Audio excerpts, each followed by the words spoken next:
भगवान की जय, व्यास भगवान की जय। ओम नमस्त्वनंताय सहस्त्रमूर्ते सहस्त्रपादाक्षि शिरोरुबाहवे सहस्रनाम्ने पुरुषाय शाश्वते सहस्रकोटियुगधारिणे नमः। नमः कमलनाभाय नमस्ते जलश्रायणे नमस्ते केशवानंत वासुदेव नमो अस्तुते। शंकरं शंकराचार्यं केशवं वादरायणं सूत्रभाषौ कृतौ वन्दे भगवन्तो पुनः पुनः। ईश्वरो गुरुरात्मेति मूर्तिभेद विभागिने व्योमवद्व्याप्तदेहाय दक्षिणामूर्तये नमः। ओम अखण्डमण्डलाकारं व्याप्तं येन चराचरं तत्पदं दर्शितं येन तस्मै श्रीगुरुवे नमः।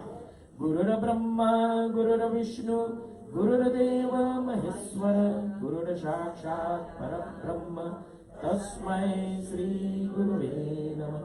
तस्मै श्रीगुरुवे नमः। प्रिंसिपल गुरुदेव भगवान की जय, व्यास भगवान की जय। ओम नमस्तुते व्यास विशाल बुद्धे फुल्लारविन्दाय पत्रनेत्रम् येन त्वया भारतेन पूर्णं प्रज्वालितो ज्ञानमया प्रदीप। प्रिंसिपल व्यास भगवान की जय। पूज्य व्यास।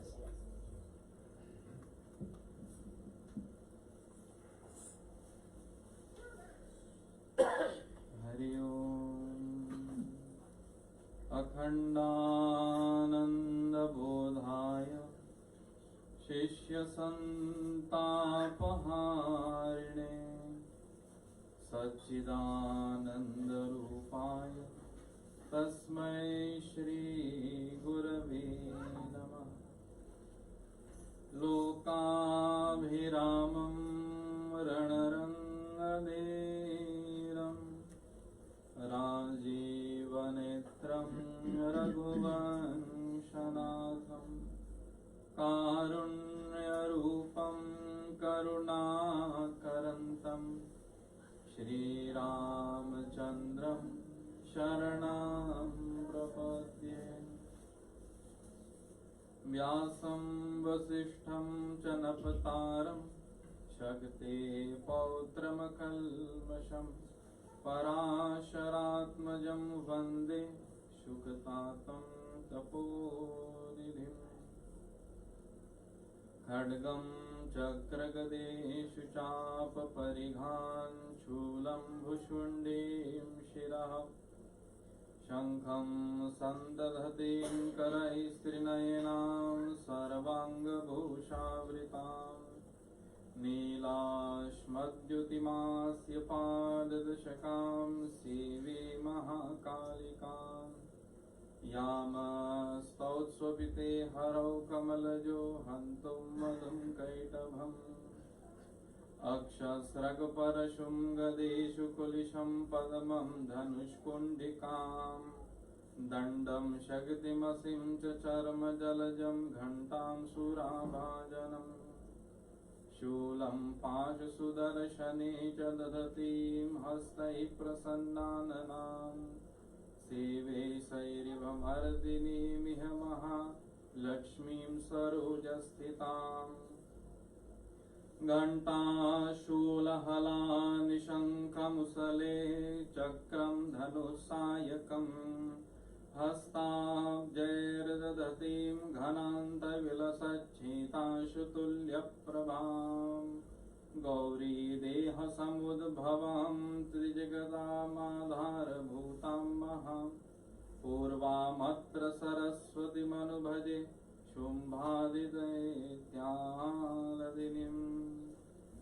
वन्दे देवमुमापतिं सुरगुरुं वन्दे जगत्कारणं वन्दे पन्नगभूषणं मृगधरं वन्दे पशूनां पतिं वन्दे सूर्यशशाङ्कवहनिनयनं वन्दे मुकुन्दप्रियं वन्दे भक्तजनाश्रयं च वरदं वन्दे शिवं शङ्करम्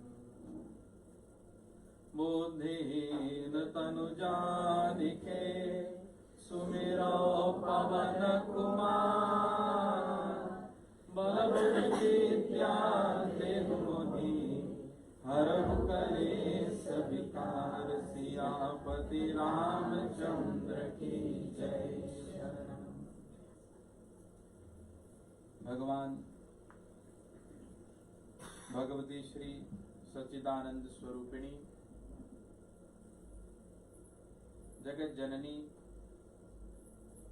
सृष्टि स्थिति प्रलय कारिणी विश्वेश्वरी जगत धात्री मां जगदम्बिका के श्री चरणों में प्रणिपत्य होते हुए उपस्थित इस शिव मंदिर के प्रांगण में हमारे परम पूज्य विद्वत ब्राह्मण समुदाय, जिनमें विशेष कर्मकांड की भाग को विधि पूर्वक निर्वहन करने वाले हमारे परम पूज्य पंडित श्री वृंदा मिश्र जी, उपस्थित महासभा से पंडित मथुरा एवं पंडित बैजनाथ जी, उपस्थित भजन कीर्तन समाज, दूर निकट से पधारे सभी देवियों, सज्जनों, माताओं, प्रिय बच्चों, आप सभी को आज की इस चौथी रात्रि में यहाँ मंदिर की ओर से, हमारे पंडित मंडली की ओर से स्वागत करता हूँ कि जो अपना समय निकाल करके इस परम पवित्र तिथि पर यहाँ पर उपस्थित हुए हैं। माता जी के पूजन अर्चन, उनकी कीर्तन का गान और उनकी कथा को श्रवण करने के लिए। माँ जगदम्बिका जी की कृपा तो असीम है, असीम अर्थात जिसकी कोई सीमा नहीं है। ठीक, जो नित्य निरंतर धारा प्रवाह जिसकी होती है वह माँ जगदम्बिका की कृपा है, आशीर्वाद। यदि माँ जगदम्बिका की अर्चना की जाए तो कभी ऐसा नहीं होता कि फलीभूत नहीं होता, क्योंकि माँ के लिए यदि थोड़ा सा ही कुछ न कर दे वो अवश्यमेव स्वीकार करती है और उसके लिए अपनी ममता को सभी के ऊपर न्यौछावर कर देती है। यह एक माँ की शक्ति होती है जो कि एक पिता के पास नहीं है। ये ब्रह्मा ने जब सृष्टि की तो स्त्रियों में यह विशेष बात कर दी जो करुणा है। ठीक, उनके भीतर में एक ममत्व है अपने पुत्र के प्रति, अपने परिवार के प्रति। वह एक पुरुष को नहीं हो पाएगा, अतिस्वनतिरसो कि उन्हीं को मिलती है। और माँ जगदम्बिका वह तो भी स्त्री स्वरूप है, तो प्रायः करके ये स्वाभाविक है कि माता जी भी इसी प्रकार है। यदि हम थोड़ा सा ही कुछ कर दे माता के लिए फिर भी संतुष्ट रहती है ना। एक रूप है संतोषी, क्योंकि सदैव संतुष्ट रहती है। यदि हम कुछ भी ना करें तो ही माँ हमें अपने बच्चे समझ करके, बालक समझ करके, नादान समझ करके फिर भी अपनी ओर से पूर्ण रक्षा करती है। तो सज्जनों, पिछले 3 दिनों में कई कथाएं आप सभी को प्राप्त है। प्रथम दिन तो सृष्टि से प्रारंभ हुई, फिर दूसरे दिन और तीसरे दिन कल की कथा यहाँ पर आकर के रुकी, जहाँ पर इंद्रदेव महाकाली का दर्शन करके अपने ब्रह्म हत्या के पाप से मुक्त हुए। ये कल की कथा में आप सबको प्राप्त हुआ। सज्जनों, आज की कथा पुनः हम इंद्रदेव तक ही जाएंगे और एक और ऐसा कार्य उसका बताएंगे जिसके कारण उन्हें ब्रह्म हत्या से भी अधिक पाप लग गया था। तो सज्जनों, कथा की ओर बढ़ने से पहले सभी से प्रार्थना, अपने हाथ को जोड़ हृदय पर रखें। 1-2 बार हम माँ भवानी की भजन करें, तत्पश्चात कथा की ओर बढ़े। पूजा करे संसार माते, पूजा करे संसार माते, पूजा करे संसार माते, पूजा करे संसार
प्रेम से बोलिए दुर्गा भवानी की जय।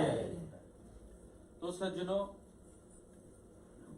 बात उन दिनों की है जब गौतम नाम के एक बहुत ही प्रसिद्ध ऋषि समस्त पापों से भी मुक्त थे।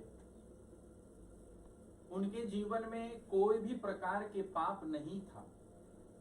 जाने भी अनजाने में भी किसी भी प्रकार का पाप उन्होंने नहीं किया था। और स्त्री को भी देख करके जिनमें काम नहीं जगती, वह गौतम ऋषि समस्त इंद्रियों को निग्रह किए हुए रहते थे। और उनकी यह तप को देख करके ब्रह्मा जी भी सोचने लगे कि क्या वास्तव में गौतम ऋषि, जिनका यश इस समय संपूर्ण त्रिलोकी में फैला हुआ है कि सबसे संयमी ऋषि जो है गौतम ऋषि है, उन्होंने कभी भी किसी भी प्रकार के मन से भी पाप नहीं किया हो। ब्रह्मा सोचे ऐसा हो ही नहीं सकता, क्योंकि हमारे सृष्टि में जड़ चेतन गुण दोषमय विश्वकीन करतार। बोले जब मैंने सृष्टि की तो जड़ चेतन जिनको भी बनाया, जो चलने वाले हैं, जो स्थिर है, उन सब को गुण भी मिला और दोष भी मिला, अर्थात पाप भी और पुण्य भी। यह संसार द्वंद्वात्मक है, फिर भी यह गौतम ऋषि के इस प्रकार लिप्त नहीं हो पाया। ये कैसे हो सकता है? तो उनकी परीक्षा लेने के लिए उस समय ब्रह्मा जी ने अपने निज हाथों से बहुत ही सुंदर, उससे पूर्व ना हुई और ना ही आगे में हो सकती है, इतनी सुंदर स्त्री की रचना की। और उसका नाम अहल्या। अहल्य का अर्थ ही होता है जिसमें कोई हल्य ना हो, जिसमें कोई कुरूपता ना हो, जिसमें कोई भी ऐसी चीज ना हो जिसे हम कह सके कि देखो यहाँ पर थोड़ी गड़बड़ी है ना। हम लोग के पेश में तनी पैसी हो जाते, देखा देखो यहाँ पर एक है कि देख कुछ गड़बड़ी हुई है। नहीं, अहल्य अर्थात जिसका एक भी कुरूपता नहीं, उसके शरीर पर संपूर्ण समस्त अंगों पर, चेहरे पर एक भी ऐसा सिकन भी नहीं कि जहां से वो हो सकता कि समझ लें चंद्रमा पर एक दाग लग गई। नहीं, यह चंद्रमा ही थी किंतु बिना दाग। तो ऐसी सुंदर स्त्री को उन्होंने रच दिया गौतम ऋषि के परीक्षा के लिए। और गौतम ऋषि के पास जा करके उसे धरोहर के रूप में रख देता है और गौतम ऋषि से पूछता है कि देखो यह मेरी पुत्री है, इन्हें मैंने अपने हाथों से बनाया, आप इसे अपने पास बस रखो, समय आने पर मैं इसे पुनः लेने के लिए आऊं। और ब्रह्मा सोचे यदि मैं इस स्त्री को इसके पास रख दूं और इतनी सुंदरता देख करके हो सकता है कि गौतम ऋषि का मन थोड़ा सा डगमगा जाए और कुछ पाप कर बैठे। और अनेक समय जब बीत गए, अनेक वर्ष जब बीत गए, गौतम ऋषि के सेवा में वही अहल्या लगी रही माता, किंतु गौतम ऋषि उसको स्पर्श तक न किया और अपने मन में भी उसके प्रति कोई ऐसी भाव भी नहीं लाया, कोई ऐसी दृष्टि उसके ऊपर न की जो नकारात्मक हो। नकारात्मक का तो नहीं खाती, एक ऐसी भी मन में भी ऐसा सोच नहीं आया जो नकारात्मक हो। माता जी प्रातः जब जगती तो ऋषि के लिए जितना कुछ बंदोबस्त करना था करती, भोजन आदि सब कुछ करती, किंतु ऋषि उनकी ओर देखता भी न था। और वर्ष जब बीत गए, कई वर्ष जब बीत गए, तो ब्रह्मा जी ने सोचा कि नहीं, वास्तव में यह इस परीक्षा को पार किया, अर्थात हमें इसे यही कन्या को वरदान दे देना चाहिए, हमें इसे ही वर लेना चाहिए। तो ब्रह्मा जी गए वहां पर गौतम ऋषि के यहाँ और गौतम ऋषि से कहा कि देखो वत्स, हम आपसे क्षमा चाहते हैं कि जो हम आपके इस नियम पर, इस इंद्रिय का निग्रहण पर हमने थोड़ा सा संकोच किया, कैफल कर दिया। तब उन्होंने कहा कि इस विषय में आपसे क्षमा चाहता हूं और इसके बदले में आपको मैं यही अपनी पुत्री को दान में देती हूं। और तब वहां पर जाकर के गौतम ऋषि ने अहिल्या माता के पानी ग्रहण किए और इस बात को जान करके इंद्रदेव बहुत क्रोधित हो गए। इंद्रदेव ने सोचा यदि ब्रह्मा किसी विशेष वस्तु का सृजन करता है, किसी विशेष चीज को बनाता है, तो हमारे लिए ही होगा।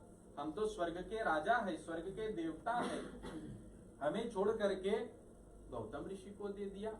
वो तपस्वी, वो क्या जाने स्त्री का आनंद क्या है, उसे हम देवताओं को देना चाहिए, ऐसे अपने मन में विचार करता है। और जब वहां पर विवाह हो गया तो इंद्रदेव बहुत क्रोधित हो गए। इंद्रदेव क्रोधित हो गए तो सोचे फिर भी उनको देख करके मन में रख लिया कि हमें इस स्त्री को प्राप्त करना है, और इंद्रदेव उस कार्य को पूर्ण करने के लिए चल पड़े ना। तो देखो देवता के भी मन डगमगा सकता है। उन्होंने देख करके, उस रूप को देख करके अपने मन में धर लिया था कि हमें इसका संगमन चाहिए। और तब इंद्रदेव पधारे इस धराताल पर, और वहीं पर जहां पर गौतम ऋषि का जो कुटीर था वहां पर पहुंचे। तो ये कथा आपके श्री रामचरितमानस में आती है। रामचरितमानस में वहां पर जब विश्वामित्र ऋषि दोनों को, राम और लक्ष्मण को दशरथ से लेकर के वन के लिए जाते थे यज्ञ की रक्षा के लिए, तो वही रास्ते में जाकर के उनको उस आश्रम को देखने को मिला। राम सिया राम जय जय राम, राम सिया राम जय जय राम। आश्रम एक दीख मग माही, खग मृग जीव जंतु तह नाही। राम सिया राम जय जय राम, राम सिया राम जय जय राम। पूछा मुनि ला प्रभु देखी, सकल कथा मुनि कहा विसेखी। राम सिया राम जय जय राम, राम सिया राम जय जय राम। तो वहां जब आश्रम के पास में पहुंचे तो भगवान श्री रामचंद्र जी अपने गुरु से पूछते हैं कि आश्रम एक दीख मग माही, दूर में एक आश्रम दिखाई पड़ता है। खग मृग जीव जंतु तह नाही, जहाँ पर कोई खग नहीं, कोई पक्षी नहीं, कोई मृग नहीं, कोई हिरण नहीं, कोई जीव भी नहीं, कोई जंतु भी नहीं, कुछ भी नहीं। वहां पर एक ऐसी चीज भी नहीं जिसमें जीव होवे। और राम जी ऐसा देख करके अपने गुरु से पूछते हैं, पूछा मुनि ही शिला प्रभु देखी। वहां पर बस उसी कुटिया में एक शिला को देखता है, एक पत्थर को देखता है, एक पाषाण को देखता है, और उस पत्थर को देख करके अपने गुरु से पूछता है कि सकल कथा मुनि कहाँ विसेखी। और राम जी प्रश्न करता है कि हे गुरुदेव, आप बताएं कि यह पत्थर यहाँ पर क्यों, और इस आश्रम के आसपास में भी कोई जीव जंतु ही क्यों ना हो। तो ऐसा जब प्रश्न करते हैं तो संपूर्ण कथा विश्वामित्र मुनि राम जी को बताते हैं, जो मैं इस समय आपको बता रहा हूँ। तो यहीं पर से कथा प्रारंभ होती है।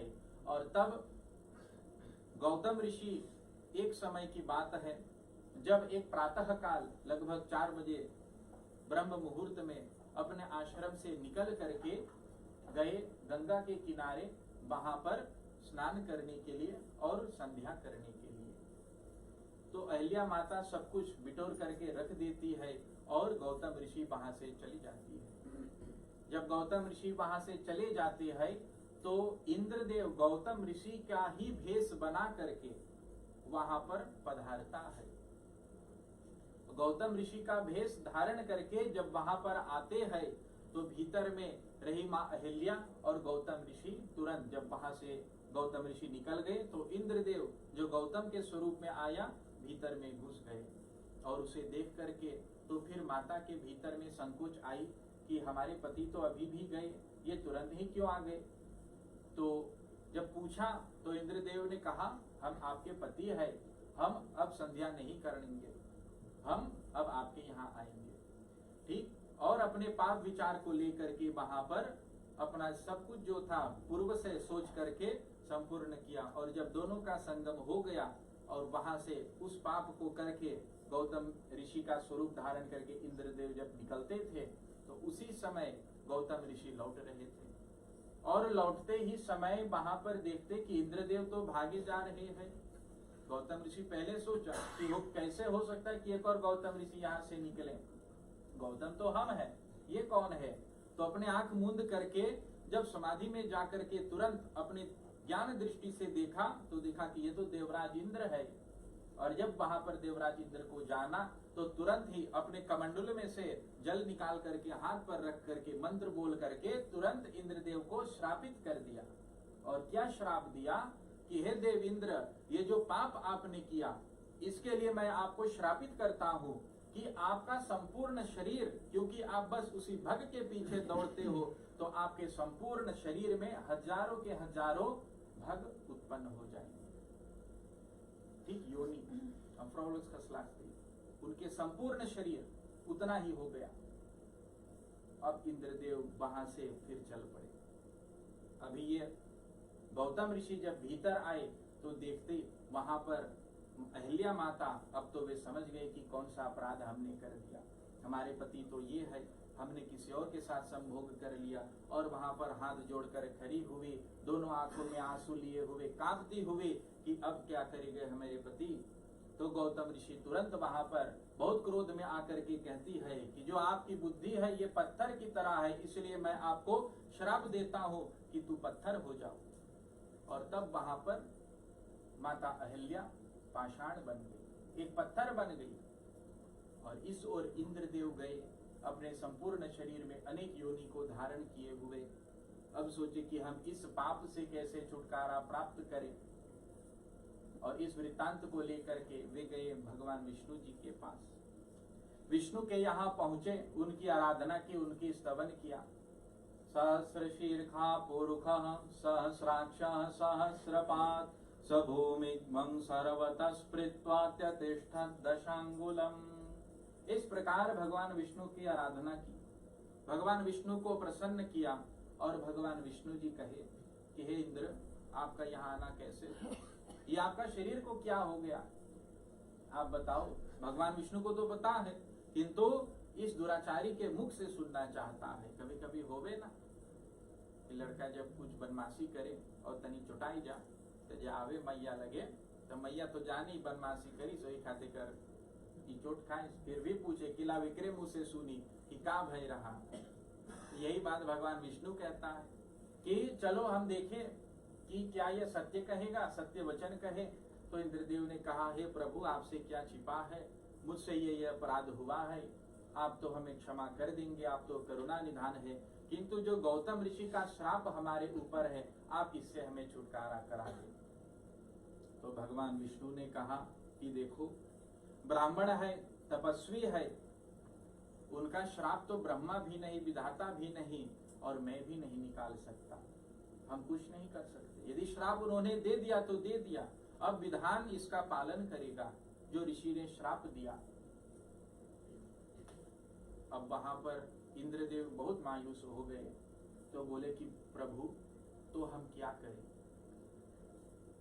हमें तो कोई और उपाय नहीं, और इस प्रकार हम कैसे इंद्र सभा में बैठ करके राज्य करेंगे। तो भगवान ने कहा एक उपाय है, हम आपके इस समस्त योनियों को बदल देते हैं आंख में, बस इतने का सामर्थ्य है मेरा और नहीं। तो इंद्रदेव ने कहा कि अच्छा, योनि से अच्छा आंख ही, क्योंकि जब लोग देखे तो कम से कम आंख तो देखेंगे। किंतु जब सब बदल दिया तो उनके शरीर में हजारों आंख हो गई, हाथ में भी आंख, सर्वत्र पैरों में भी आंख, जहां बैठे आंख ही पर बैठे सब। आप भी बताओ कैसी दुर्दशा इंद्रदेव की हो गई। तो इंद्रदेव ने कहा फिर भी हम इससे छुटकारा कैसे पाए। तब उन्होंने कहा देखो ये जो अपराध आपने किया ये ब्रह्म हत्या से भी अधिक भारी पाप है। आप जाओ संसार में, पूछो कौन आपके पाप को भोगने के लिए तैयार है, कौन आपके पाप के भार को अपने ऊपर ले सकता है।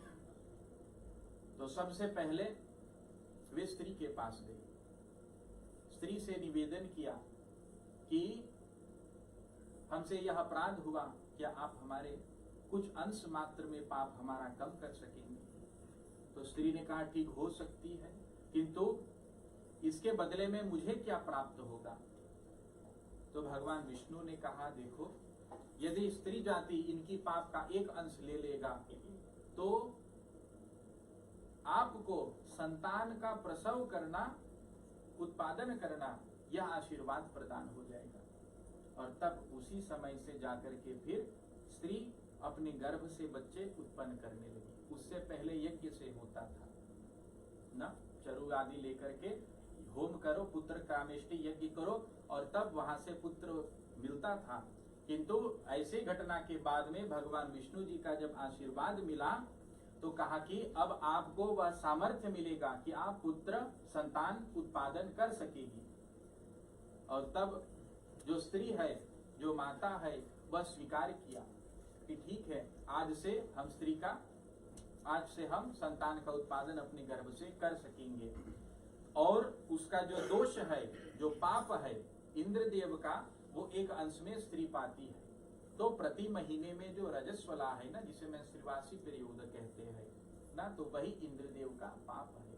इसलिए पूजा आदि के कोई भी भाग में यदि स्त्री उस समय में होवे तो साथ नहीं देने का, पूजन में नहीं जाने का, मंदिर में नहीं जाने का, यह उसी रजस्वला के कारण, उसी इंद्रदेव के पाप के कारण। तो भगवान विष्णु ने वहीं पर वर्जित कर दिया कि देखो इन समयों में देव आराधना स्वीकार नहीं होगा। और तब अभी भी पाप बचा। तो उन्होंने पूछा कि आगे अब किसके पास हम जाएं। तो कहे जाओ सागर से पूछ लो, हो सकता है सागर तुम्हारा कोई पाप ले सकता है। तो सागर के पास जब गए तो सागर ने कहा ठीक है, हम आपके पाप को सहन कर सकेंगे। तो एक अंश का पाप सागर को मिला। और कहते जब सागर में जो भाप होते हैं ना, जो स्वयं होवेगा, तो कहे वही इंद्रदेव का दोष होता है। यदि हम समुद्र को देखेंगे और कहीं कहीं पर जब हम लोग स्वयं देखल जाए तो समझ ले वो इंद्रदेव के पाप है। तो कहते कि जिन समयों में हम व्रत से रहते हैं और महान स्नान करने जाते, तो जब उस समय वहां का जो जल है इस प्रकार से है तो उसमें हमें स्नान नहीं करना चाहिए। सफा पानी होवे तबे स्नान करेंगे, अन्यथा हमें भी दोष लग सकेगा। तो ये दूसरी हो गई। उसके बाद में भगवान ने कहा कि अच्छा अब आगे चलो, पूछो। पुरुषों के पास गया। अब पुरुष से जब पूछा, तो पुरुष बोले देखो आपने पाप किया, आप ही जाने, हम कुछ भी नहीं ले सकेंगे। मैं सीधा भाग गया। तब इंद्रदेव आगे खोजे, बोले अब कहाँ जाए? तो भगवान ने कहा जाओ मोर के पास जाओ, हो सकता है कि मोर आपका पाप का अंश ले सकता है। और तब मोर के पास गया, तब मोर से पूछा, याचना किया कि ये देख हमारे शरीर में इतने सारे आंखें हैं पाप के रूप में, आप इनको ग्रहण कर सकेंगे? तब मोर ने पूछा कि हम कर सकेंगे, किंतु इसके बदले में मुझे क्या मिलेगा? तो भगवान कृष्ण ने कहा ना, भगवान विष्णु ने कहा कि देखो द्वापर में जब मैं आऊंगा तो मैं आपको अपने सिर पर धारण करूंगा, यही आशीर्वाद मैं आपको देता हूं। बोले कृष्णचंद्र भगवान की जय। तो भगवान ने ऐसा किया कि इंद्र के जो आंखें थी वह जाकर के मोर के पंख में लग गई, और तब से मोर के समस्त पंखों में आंख है, और वही क्या इंद्रदेव के किए हुए। किंतु ये अपवित्र नहीं, यह पवित्र है। कारण क्यों? क्योंकि भगवान कृष्ण द्वापर में आकर के उसे पुनः शुद्ध कर दिया अपने मस्तक पर धारण करके। यह है भगवान की लीला। और तब अभी भी अंश पाप बचा।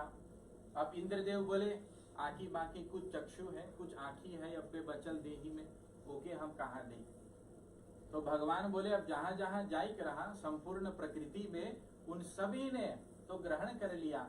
अब प्रकृति में ऐसा कुछ भी नहीं बचा जो आपके पाप को ले सके। तो इंद्रदेव फिर से याचना करते हैं कि हे प्रभु कुछ उपाय करो, आप तो इस लोक का पालन करते हैं। तो भगवान विष्णु ने कहा कि ठीक है, तो हम सृष्टि के अलग में एक ऐसी वस्तु का सृजन करेंगे।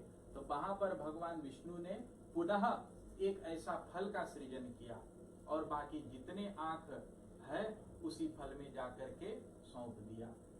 फल का नाम क्या है? अनानास। ठीक, अनानास में है ना आंखें। तो अंजन्स नाम का एक फल की सृजन किया भगवान विष्णु ने, और बाकी इंद्रदेव के सभी पाप जाकर के उसमें फंस गए। इसलिए कहते हैं जब हम व्रत में होते हैं तो हमें अंजन्स का उपभोग नहीं करना चाहिए। व्रत में रहे तो अनानास न चाहिए खाई के, भगवान के भी न चाहिए चढ़ावे के, क्योंकि वह इंद्र के पाप से ग्रसित है।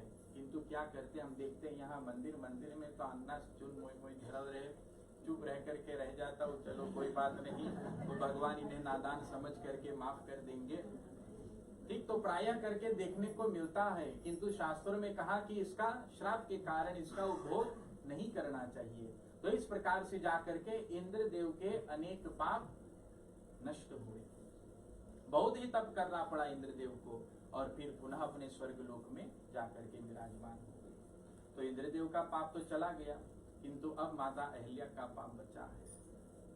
तो माता अहिल्या का जो श्राप है कि वह पत्थर बन करके रह गई, तो आगे कहते हैं गौतम नारे श्राप बस उपल देह धरि धीर रामा, उपल देह धरि धीर चरण कमल रज चाहती, कृपा करहु रघुबीर सियापति रामचंद्र की जय शरण।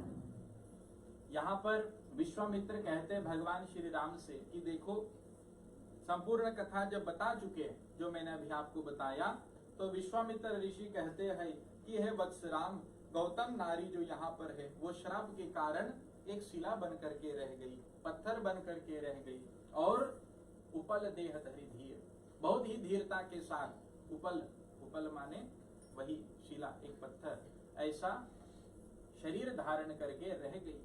चरण कमल रज चाहते, बोले वह आपके ही चरण के रज से ही उद्धार होगा। जैसे आपने उस समय में इंद्रदेव के पाप को निकाला है, उसी प्रकार आप अपने चरण को इसी पत्थर पर रख करके और माता अहिल्या के पाप को आप नष्ट कर दो। बस यही विधाता का विधान है, इसी कारण हम इस रास्ते से आए हैं, अन्यथा हम तुरंत ही गंगा में प्रवेश कर देते। और तब कृपा करो रघुबीर, मुनि विश्वामित्र कहते हैं भगवान श्री राम से कि आप कृपा करो ताकि माता अहिल्या पुनः स्त्री रूप को धारण कर सकती है। और तब ऐसा भगवान जब सोचता है तो तुरंत वहां पर अपना चरण को लगाता है, और जब अपने चरण को पत्थर पर लगा देता है तो क्या होता है? परसत पद पावन शोक न सावन, प्रगट भई तप पुंज सही, देखत रघुनायक जन सुखदायक, सन्मुख होय कर जोरी रही। अति प्रेम अधीरा पुलक शरीरा, मुख नहीं आवे वचन कहीं, अतिशय बड़ भागी चरणन लागी, युगल नयन जलधार बही। तो माता परसद पद पावन शोक निशावन, उनका चरण का स्पर्श पा करके ही शोक नसावन, समस्त शोक का नाश हो गया। जो दुख था माता का उन सब का नाश हो गया। प्रगट भई तप पुंज सही, और तब वहां पर वह पत्थर पुनः स्त्री हो गई। बोले अहिल्या माता की। तो पुनः वह पत्थर स्त्री हो गई और तपपुंज सही। और तब वह मानती है कि जो तपस्या हमने किया इतने हजारों वर्षों तक पत्थर बन करके कड़ी धूप में, बारिश में, ठंड में, गर्मी में सबको सहन करते हुए यहाँ पर मैं आज आकर के पहुंची कि अब हमारा जो तप है उसकी पूंजी को हमने प्राप्त किया। देखत रघुनायक जन सुखदायक, और भगवान रघुनाथ को देखता है, माता देखती है भगवान रघुनाथ को और सुखदायक, अपने भीतर में सुख का अनुभव करती है। सन्मुख होय कर जोर रही, और उनके सामने अपने हाथ को जोड़ करके खड़ी हो जाती है और कहते हैं अति प्रेम अधीरा पुलक शरीरा। माता का जो शरीर है वो बिल्कुल पुलकायमान हो गया, बिल्कुल खिल गया प्रसन्नता के कारण। और मुख नहीं आवै वचन कही, उनकी वाणी बिल्कुल स्तब्ध हो गई। एक भी वचन उनके मुख से नहीं निकल पा रही, क्योंकि भगवान राम का स्वरूप जो देखा उन्होंने सोचा नहीं कि ये क्या हो गया। अतिशय बड़ भागी चरण न लागी, युगल नयन जलधार भई। और वहां पर फिर माता अहिल्या फूट फूट करके रोने लगी और तुरंत चरण न लागी, उनके चरणों में जाकर के गिर पड़े और भगवान के चरणों को पकड़ लिया, अपने मस्तक पर लाए और बार बार उनके चरण पड़ती, बार बार उनके चरण को पड़ती। धीरज मन किन्हा प्रभु कह चिन्हा, रघुपति कृपा भगति पाई। और कहते हैं भगवान श्री रघुनाथ कि अब भगवान वहां पर अपना माया देता है ना, अपने भीतर में से ज्ञान दृष्टि देती है, तो वहां से फिर अब बोल पाएगी। जब तक भगवान आशीर्वाद ना दे तब तक बोल नहीं पाएगी, वो स्तब्ध हो गई थी। तो भगवान ने आशीर्वाद प्रदान किया, अपने हाथ को उनके सर पर रखा और तब जाकर के माता के मुख से फिर वाणी निकल पाई। और तब भगवान को पहचाना कि देखो यहाँ पर ये भगवान है। खड़ा तो था वहां पर राम के रूप में, किंतु जो दर्शन किया तो वह विराट ब्रह्म के रूप का दर्शन माता वहां पर कर लेती है। अति निर्मल वाणी स्तुति ठानी, और बहुत ही निर्मल वाणी से, बहुत ही सुंदर वाणी से स्तुति ठानी, वह भगवान की स्तुति करने लगी। ज्ञान गम्य जय रघुराई, जो रघुराई है अर्थात रघुवंश के सबसे ऊपर का रघुराई, आपको जय जयकार है। ज्ञान गम्य, जो केवल ज्ञान से जाना जाता है, आज मैंने आपको तपस्या के माध्यम से जान लिया। मैं नारी अपावन प्रभु जग पावन, रावण रिपुजन सुखदाई। बोले मैं तो नारी अपावन हूँ, मैं तो अपवित्र नारी हूँ, फिर भी आपने मुझ पर कृपा कर दिया। हे रघुनाथ जी, जग पावन, आप संपूर्ण जगत को पावन करते हैं। आप नहीं देखते हैं कि कौन सही कौन गलत है, कौन अपराध है, कौन निरोगी है, कौन रोगी है। आप सबको बराबर देख करके हमारे अपराधों का क्षमा करते हैं। हे दयालु, हे भगवान राम, आप तो रावण रिपु जन सुखदाई, संपूर्ण जन के सुख देने वाले और रावण के शत्रु है।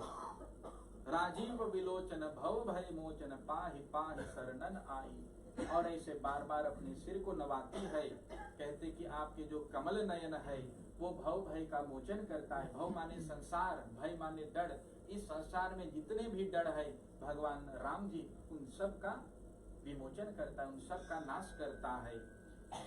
आगे बोलते, मुनि श्राप जो दीना, अति बल कीना, परम अनुग्रह मैं माना।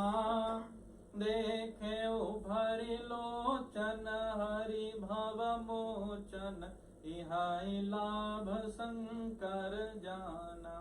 बोले मुनि श्राप जो दीना, जो गौतम ऋषि ने मुझे श्राप दिया, बोले वो तो भले ही मुझे श्राप दिया, मैं तो अपने को कृतार्थ समझती हूँ। उस समय मैंने नहीं जान पाया आपकी लीला को, हमको इसी समय में आपके पास पुनः आना था, इसलिए मुनि ने मुझे श्राप दिया। मैं इसे श्राप नहीं बल्कि आशीर्वाद मानती हूँ, क्योंकि वह श्राप ही कैसा श्राप जो अंत में आपको प्राप्त कराए, वो तो आशीर्वाद होता है।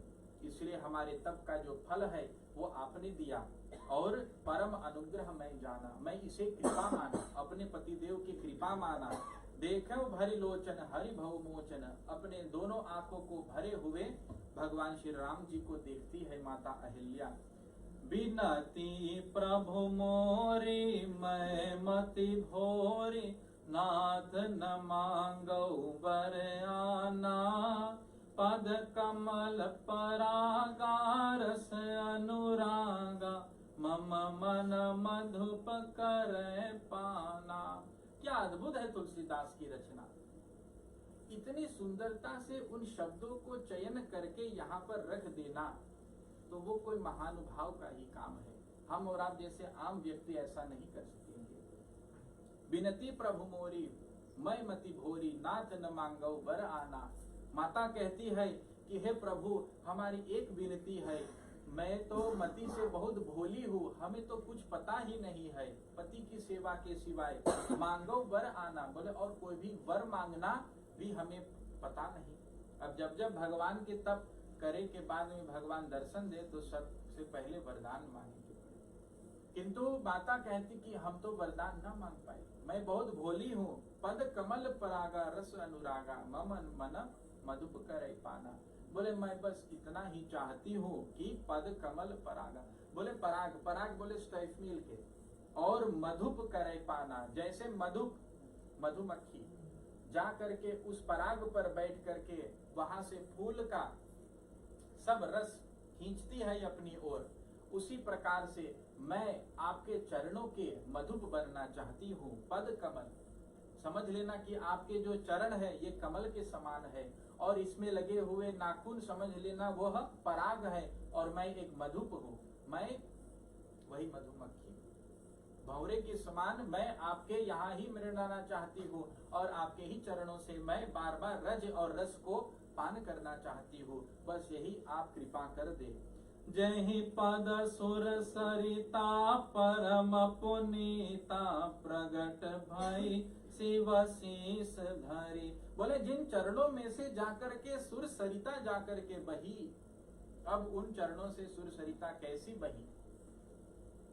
भगवान विष्णु जी के चरणों से ही गंगा जाकर के बही। कब, कैसे? कल की कथा में यदि प्रभु की इच्छा हुई, या परसों की कथा में, तो आपको श्रवण करा दूंगा।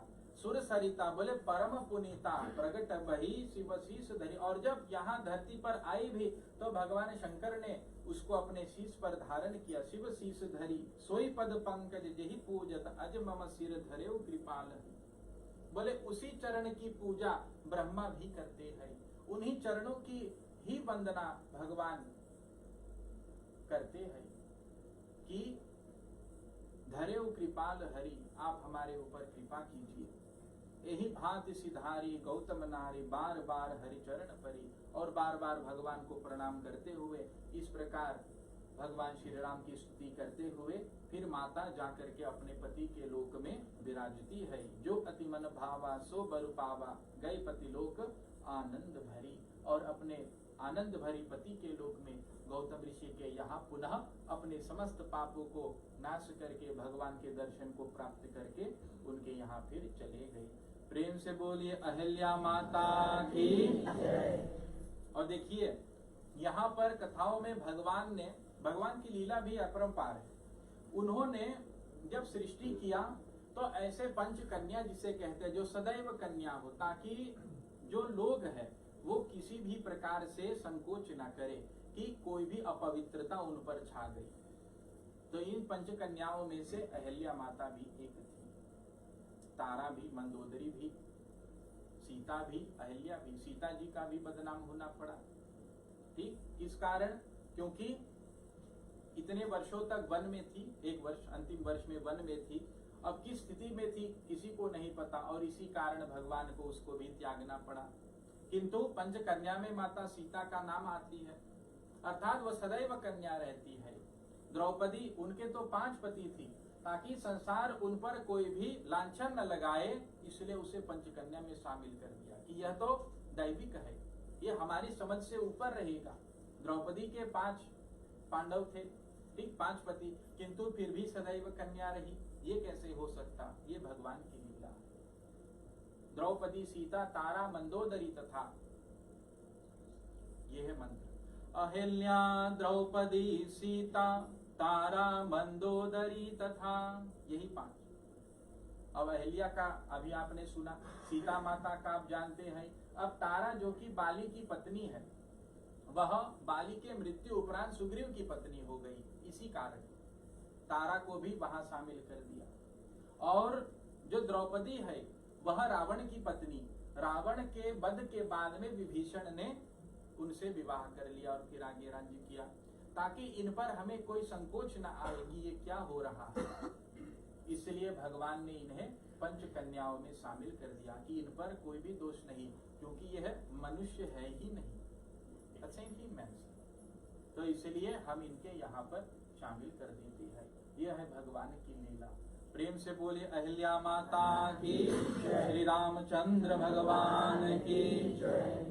तो सज्जनों, गत सप्ताह, गत दिनों में और आज की कथाओं में यदि कोई भी प्रकार का प्रश्न होवे, आप उसे लिख लेना, और बाद में यदि मिले, कल नहीं, परसों नहीं, अंत में भी क्यों ना हो, तो आप उन प्रश्नों को पूछ सकते हैं कि पंडित जी देते समय ऑन फॉर मैं खबीज क्योंकि मैं हम बीच ना अगर तू लिखता, तो अवश्य मैं उस पर मैं आपके लिए आपका मार्गदर्शन करा सकूंगा।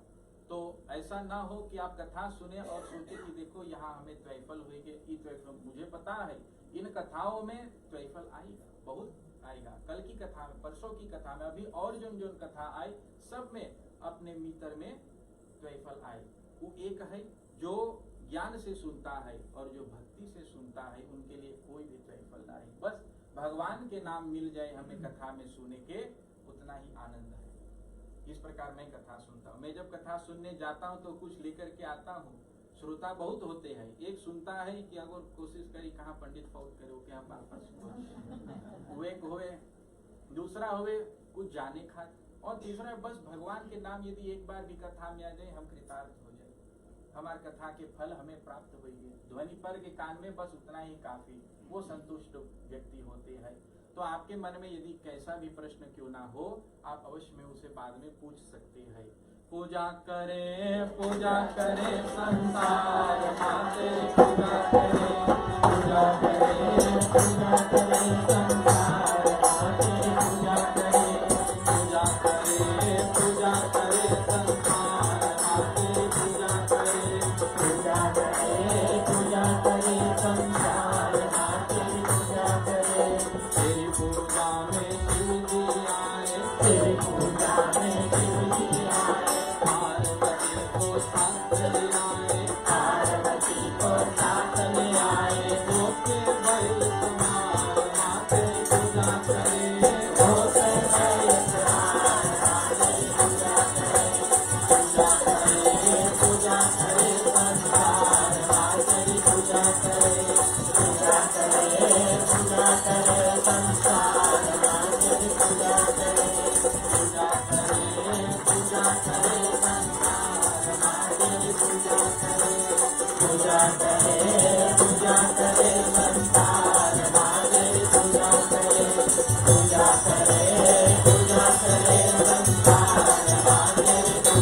व्यास भगवान की जय।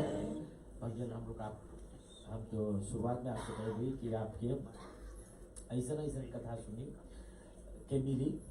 और आज एक कथा के अंतर्गत एक ऐसा वो बहन आशा हमें कुछ दिन पहले पुलिस भाई हम अजनास ना चढ़ा हुआ हम सुनी बात ठीक हो है तो बड़ी आशा खोज के फिर बताओ देख आज ओकर जवाब हमें मिल गया। बाकी तब वो पंडित हम आपके पूना निकालेला फौता निकालेला। बाकी जब आप देखें मंदिर में तो आपको चाहिए बोल देवे क्योंकि जब तो लोग को ज्ञान आप ना आगे ले जाइए तो हम लोग के जाने अब यहाँ मंदिर में अजनास आप ना ले चढ़ा। दूसरी बात अब वो सीरियस वाली बात है। 4 दिन लगातार चारों दिन लगातार कथा में एक शब्द आपके मिलक सुने हुई है ब्रह्म हत्या। और ब्रह्म हत्या के आप सुने हैं कि ओकर दंत कौन चीज है वो जो पाप आपके जब लग जाओ कौन चीज है। बाकी ब्रह्म हत्या हम लोग के समाज में ऐसे बोली हर एक देश में ऐसा होवे है कि हम आप जब बतावे गत हफ्ता में जब हम अपन विश्वास करेला तो radio 1 हम ऐसा सुनला तो in Nederland 35.000 ब्रह्महत्या afgelopen jaar गई। तो आप पूछे भाई प्रेम कैसे तू बोल सकते 35.000 ब्रह्महत्या और माय लोग इस अबॉर्टस क्योंकि उस जीव के जो ब्रह्म क्योंकि वो जीव जो गिरावल जाए वो ब्रह्म हत्या में गिनती हो। और जब हम सुनी कि alleen in Nederland है en alleen in Nederland afgelopen jaar dus in 2022 zijn er 35.000 genoteerde geregistreerde abortussen geweest op een bevolking van 17 miljoen 35.000 abortus। हम सुन के हम बोली चीज़ हम सुन बड़ी को लेकर न्यूज़ में हैरान हुए। तो ब्रह्म हत्या के जोन वो है आप हमारे व्यास जी के मुखारविंद से सुन लेवे इसे आप लोग बचो। कल आप आना 5वीं रात्रि है। ऐसे हम लोग धीरे धीरे एकदम हम लोग ले चलेंगे आस्थान सातु जहाँ कन्या पूजा होगा और सोमवार के जहाँ हम लोग जागरण करेंगे और बाकी जैसे हम लोग हर एक नवरात्रि में हम लोग ले चलेगा। कल हम लोग सुंदरकांड के पाठ हम लोग समाप्त कर देंगे और शुक्रवार के हम लोग खूब जोर तोर से आप लोग आपका कीर्तन भजन खूब उफन करके लाएंगे। हम लोग खूब अच्छे से कीर्तन भजन करेंगे। हम फिर महासभा के जो अध्यक्ष भैया बैजनाथ सेक्रेटरी भाई आशीष को बहुत बहुत धन्यवाद कि आप लोग समय निकाल करके और आप लोग मंदिर में अले बाटे अपने अनुज श्री राजकुमार बिंदा जी वगैरह का बोली पूजा भी करे हैं काम भी करे हैं और तो भी एकदम समय पर आकर पहुंच जावे हैं। और लिस्ट क्लास 7 बोले ना हमारे पूज्य व्यास जी बहुत इतने सुंदर कथा क्योंकि एगो कथा जब आप शुरू कर ले वो कहते तब मुझे नीक दाह मुझे men से मुझे यानी दूसरा का एक लड़का कथा बुद्ध में tot op de dag van vandaag। भैया बहुत बहुत धन्यवाद। और आप ऐसा है अब हम लोग आरती गौर बनेंगे और कल शाम को फिर 5 बजे आपसे मिलेंगे। हर हर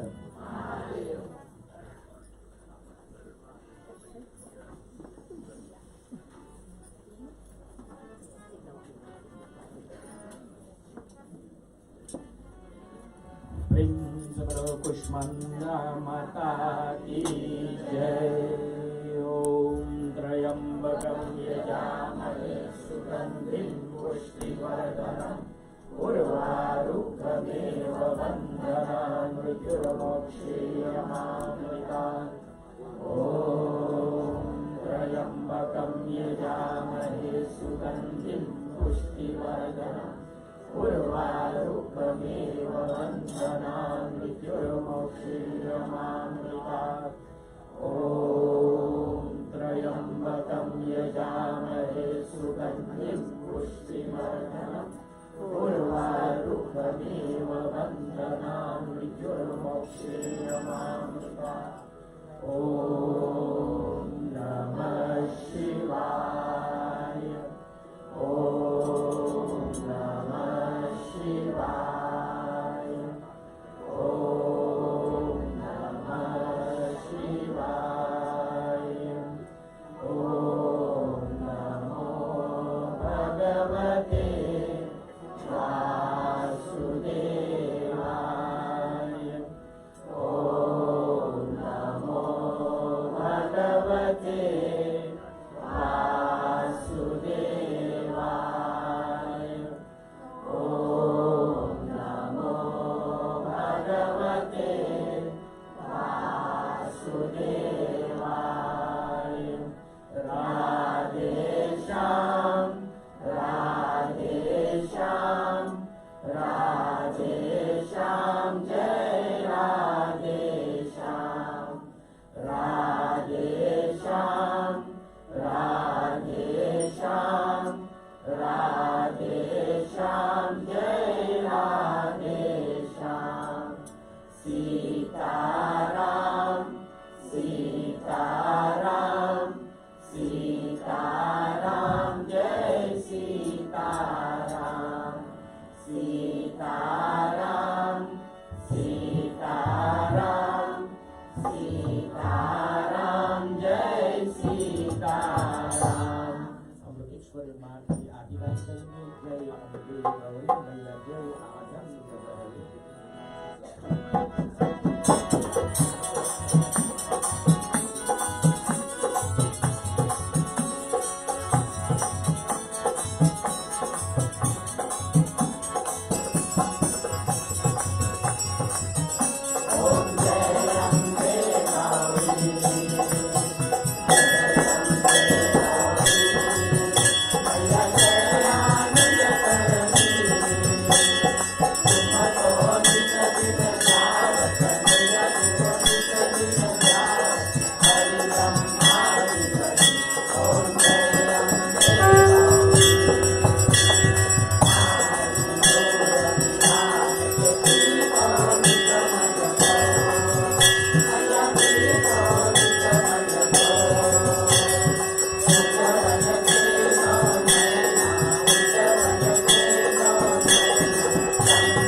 कर्पूरगौरं करुणावतारं संसारसारं भुजगेन्द्रहारं सदा वसन्तं हृदयारविन्दे भवं भवानी सहितं नमामि।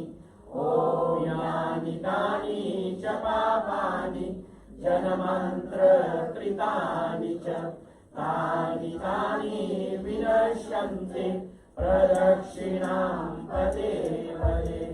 ॐ त्वमेव माता च पिता त्वमेव त्वमेव बन्धुश्च सखा त्वमेव त्वमेव विद्या द्रविणं त्वमेव त्वमेव सर्वं मम देव देव। ॐ शान्ताकारं भुजगशयनं पद्मनाभं सुरेशं विश्वाधारं गगनसदृशं मेघवर्णं शुभाङ्गं लक्ष्मीकान्तं कमलनयनं योगिविद्यानगम्यं वन्दे विष्णुं भवभयहरं सर्वलोकैकनाथं। पुष्पंदा देवी की जय, उमापति महादेव की जय, अयोध्या राम लखन की जय, पवन सुत हनुमान की जय, राधे वर कृष्ण चंद्र की जय, श्री गणेश भगवान की जय, कार्तिकेय भगवान की जय, जगत जननी माँ पार्वती की जय, दिवेश्वर महादेव की जय, श्री सरस्वती माता की जय, दुर्गा माता की जय, लक्ष्मी नारायण भगवान की जय, राजा रामचंद्र भगवान की जय, सीता माता की जय, लखनलाल की जय, पवन सुत हनुमान की जय, श्री सूर्यनारायण भगवान की जय, जगत पिता ब्रह्म भगवान की जय, नंदी बाबा की जय, कश्यप देवता की जय, गौ माता की जय, गंगा माता की जय, सर्वं सनातन धर्म की जय, व्यास भगवान की जय, ब्राह्मण मंडली की जय, भक्त मंडली की जय, श्री गुरुदेव भगवान की जय, आज की आनंद की जय, जय जय सीताराम। बार बार विनती करूं धरहु चरण परमात्म, भक्ति भाव मोहि दीजिए सुनहु उमापति नाथ। बार बार वर मांगहु हरसि देव श्रीराम, पद सरोज रति पावनी भक्ति सदा सतसंग सिया, भजु राम जय जय राम, मेरे प्रभु राम जय जय राम, मेरे मन बसियो सीताराम, मेरे मन बसियो राधे श्याम। धर्म की जय, अधर्म का प्राणियों में विश्व का। ओम हर हर महादेव। ओम सर्वे भवन्तु सुखिनः, सर्वे सन्तु निरामया, सर्वे भद्राणि पश्यन्तु मा कश्चित् दुःखभाग् भवेत्। ओम पूर्णमदः पूर्णमिदं पूर्णात् पूर्णमुदच्यते, पूर्णस्य पूर्णमादाय पूर्णमेवावशिष्यते। ओम शांति शांति शांति। हरि ओम नमः पार्वते पते। हर हर महादेव। दिवेश्वर महादेव की जय। हर हर हर हर हर हर प्रेम से बोलो भवानी माता की जय। तो भैया आप लोग कितनी शांत रूप से बैठ जाओ। आप लोग देखिए, आप लोग शांत रूप से बैठ जावे हैं तो हम लोग कितना जल्दी आपकी पंचामृत और प्रसाद आप तक हम लोग ला सकेंगे। धन्यवाद। कल मिलेंगे फिर 5वीं